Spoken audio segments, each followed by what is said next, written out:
Tonight, aboard a ferry gliding across the river of no names, I carry 4 souls.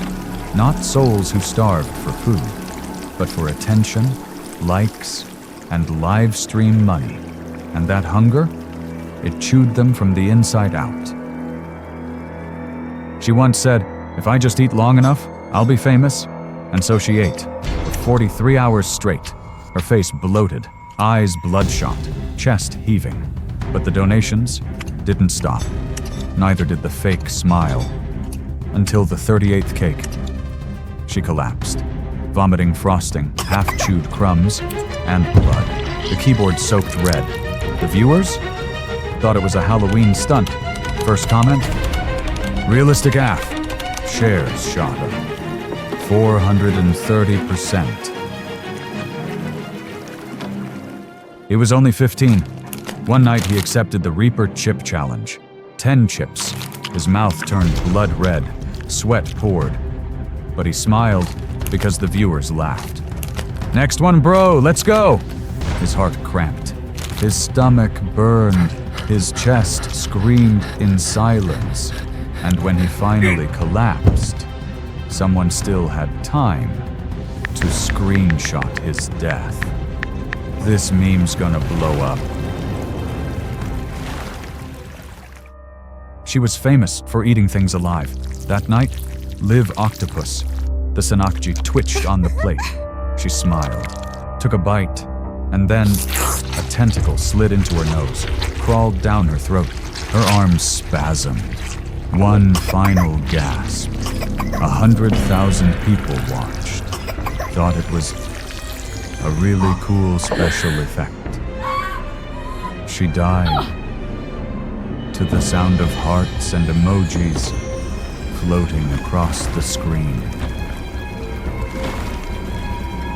Wow. Her smile was wide, her eyes cartoon big. She loved stuffing sausages on cam.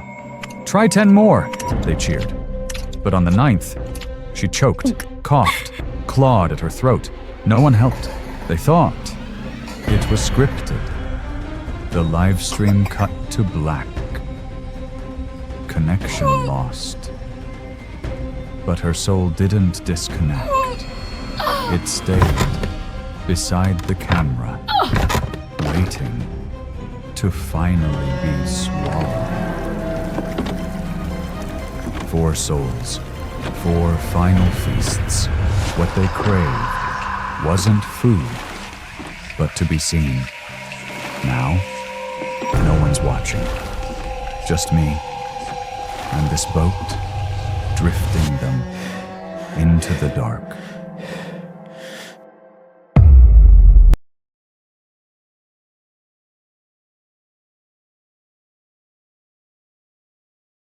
In the misty, secluded town, a place with many disappearances, the police announced they were close to finding the culprit.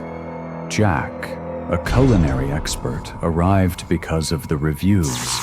Dozens of them all said the same thing. The best hot dogs in town and unforgettable. No photos, no address. Just the name of the place. Jack stepped inside. The air smelled of grease and old spices. Behind the counter, a man stepped out of the shadows. A sausage still steaming, smoke swirling in small rings, as if just taken out of the oven. He took a bite. The sausage's casing cracked, revealing a soft, moist interior that tasted like meat, but richer. Jack paused and continued eating, devouring it. Jack asked about the sausages. The old man did not answer at once, but let out a dry laugh. Then a sound came from somewhere below. Sharp and cold, like the sound of metal scraping across a floor. Jack looked around the wall. A picture frame stopped him. A man holding a scalpel, standing in the middle with his face smeared. Behind the counter, the meat grinder began to move slowly. the clacking sounds echoing abnormally, as if something inside was pushing against the blade. Jack found an old notebook behind the counter, filled with handwritten recipes. One page read, "Human blood and spine," for tonight, as a screeching sound came from the basement.